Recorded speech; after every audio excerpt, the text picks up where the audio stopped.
I started in the events industry quite young, when I was actually 14 years old. Humans and technology have already started coexisting. Police them. No, AI is a threat to the mankind. Most people started knowing about blockchain because of Bitcoin. That it's constructive, it's beneficial. Forget the larger masses, to yourself.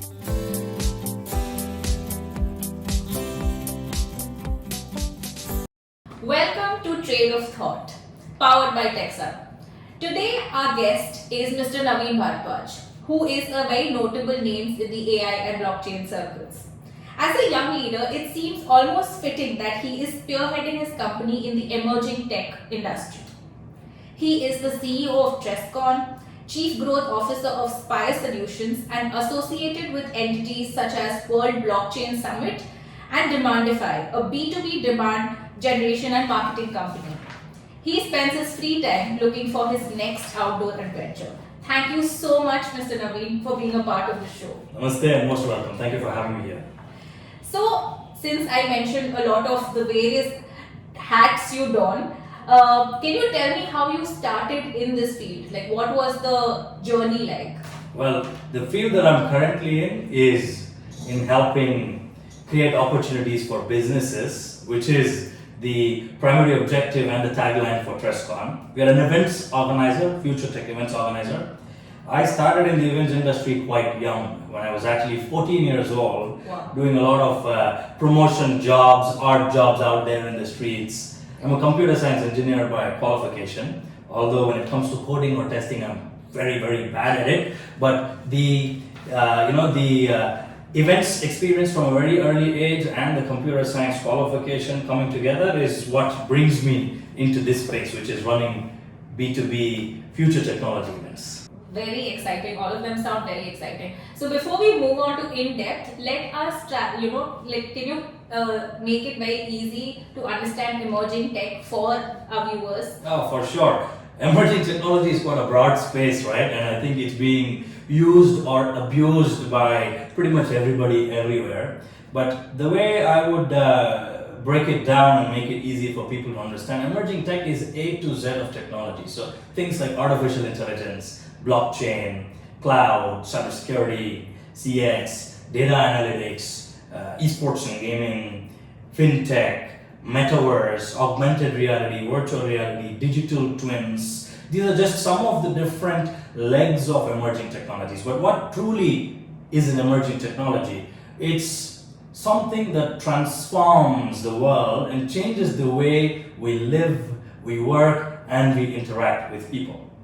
That means leveraging technology as individuals and as businesses to do things better, to do things faster, and to also innovate in areas and at speeds that we never thought about. If you take a look at how technology has progressed, do you think that from the past 30 years to now we are emerging, like the technology is growing really fast and it's constantly innovating? So what are you most excited about in the coming years? I think growth is an understatement, because in the last 3 decades, if you see where the world has reached, it's incredible. Think of the 90s, when color television was a luxury. Fast forward to 2023, your smartphone, a piece of device, pretty much has everything in it. Your camera, your television, your laptop, your calculator, it's everything in just your hands, right? So I think growth is an understatement. The world has come really, really, really far from where we were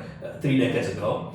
What does the future hold? I think humans and technology have already started coexisting. Despite apprehensions, I think we've started to coexist beautifully. There'll be a lot more intervention between human intelligence as well as things like your artificial intelligence, or let's call it the machine intelligence. Together as friends, as buddies, we're going to do things that we never thought were possible. So the pace at which technology is also evolving, I think it's very hard for anybody to predict what would happen in the next 10 years or 20 years. Because every single year, something new or the other is coming out there. Yeah. So with emerging tech, AI, there's a fear that people have, like would it take away jobs, or would it out smart the humans? So do you think we have a threat from the emerging tech that's happening? I think the best way to answer this is with an example, and then I will elaborate. Today, you and I are sitting here for this podcast, and I'm enjoying this discussion with you. Would I have the same level of enjoyment and excitement in having a discussion with a machine? No. The odds are stacked Pretty against slim. it, right? So, I don't think AI is a threat to the mankind if, of course, it is used in the right way. Machines have never been a threat. I think if you look at the industrial revolutions, when factories came up and a lot of big machineries came up and there was automation happening there, a lot of people thought that jobs might be at stake, people will have to struggle, but it wasn't necessarily the case in the long run. Momentarily, temporarily, anything that's new, anything that's disruptive might create a bit of fear amongst the circles, but eventually humans evolve, so we know how to adapt.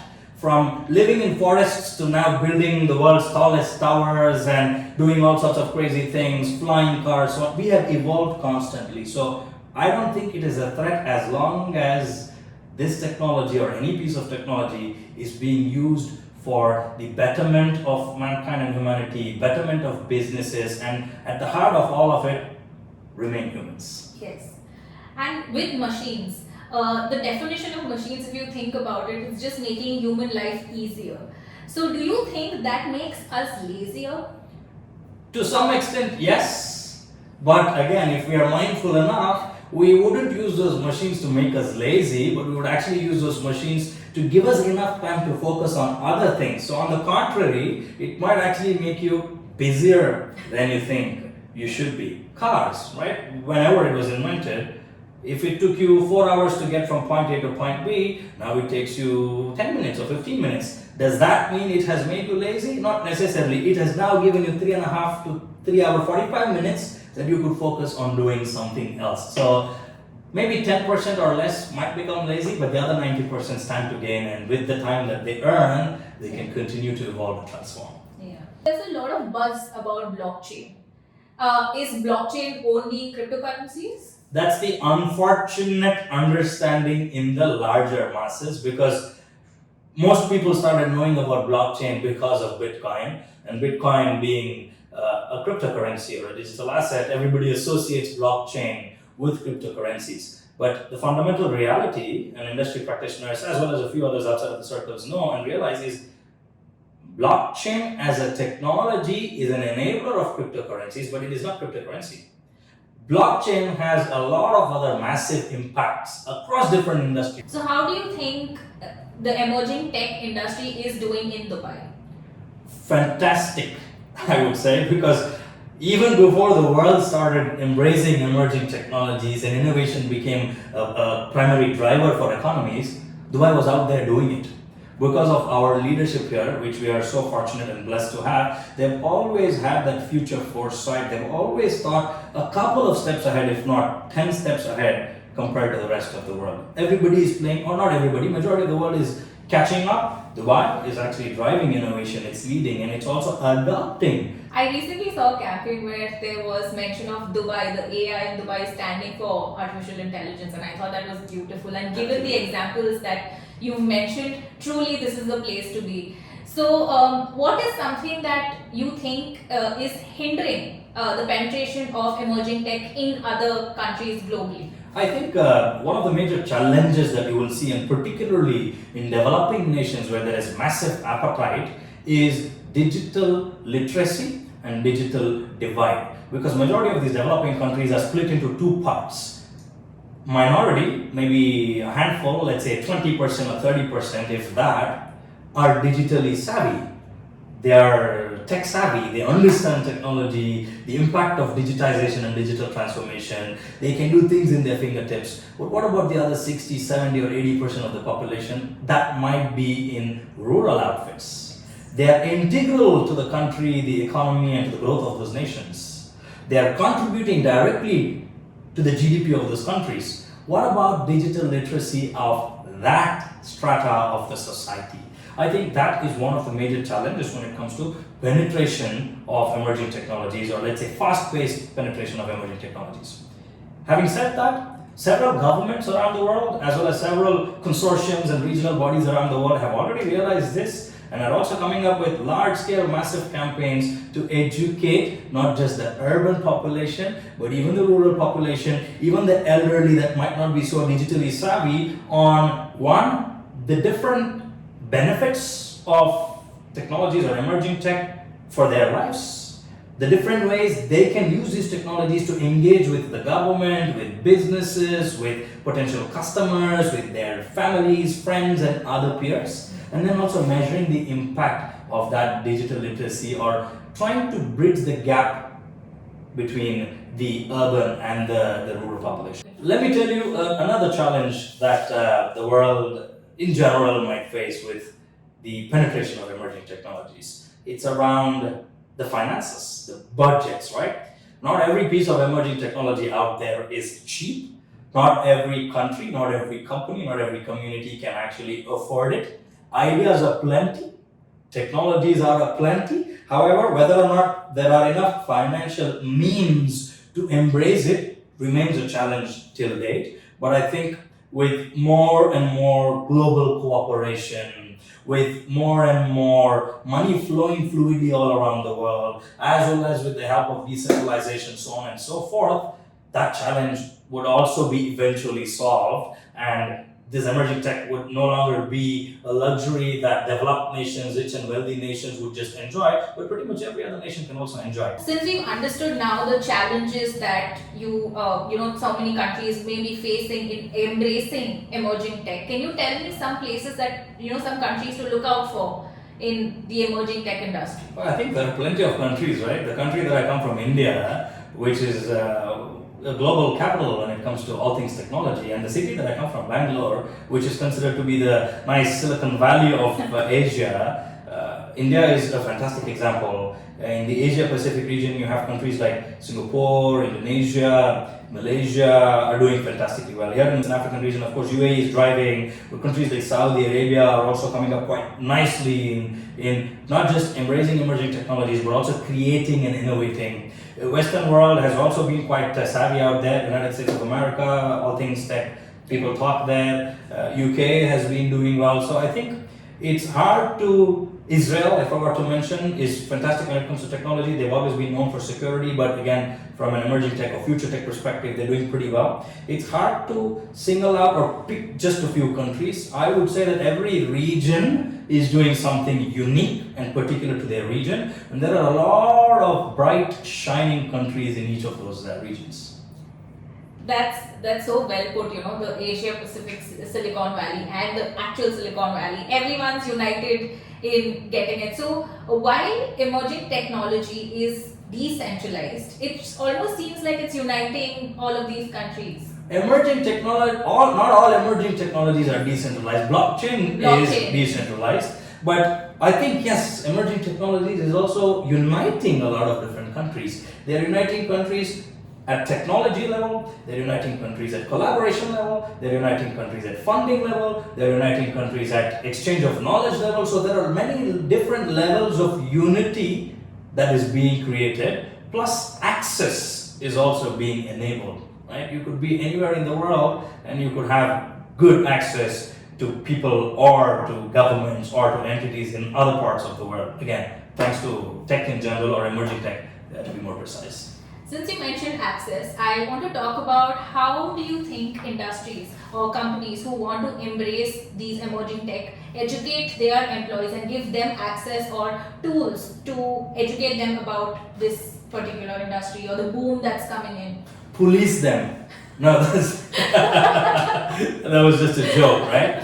I think one of the ways to educate employees, firstly, there is a learning curve.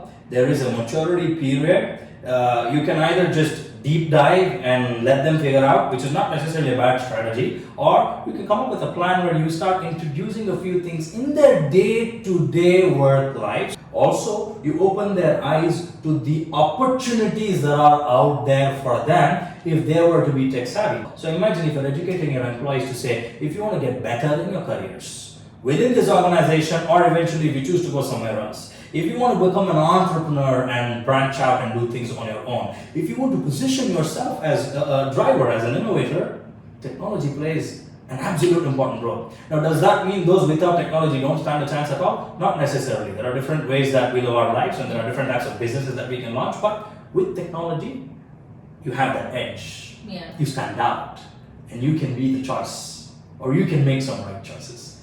Educating that to your employees. So make them embrace, use it, and also educate them about the potential, the opportunities, and what it does to them as individuals, not just today while they're working, but in their respective lives, can be one of the many ways to educate the employees. So since we've discussed the employees and how they can adopt it in their lives, but the true decision maker, that is the leader, how do they bring in this revolution of emerging tech into their businesses? Well, change in mindset, I would say, is absolutely crucial.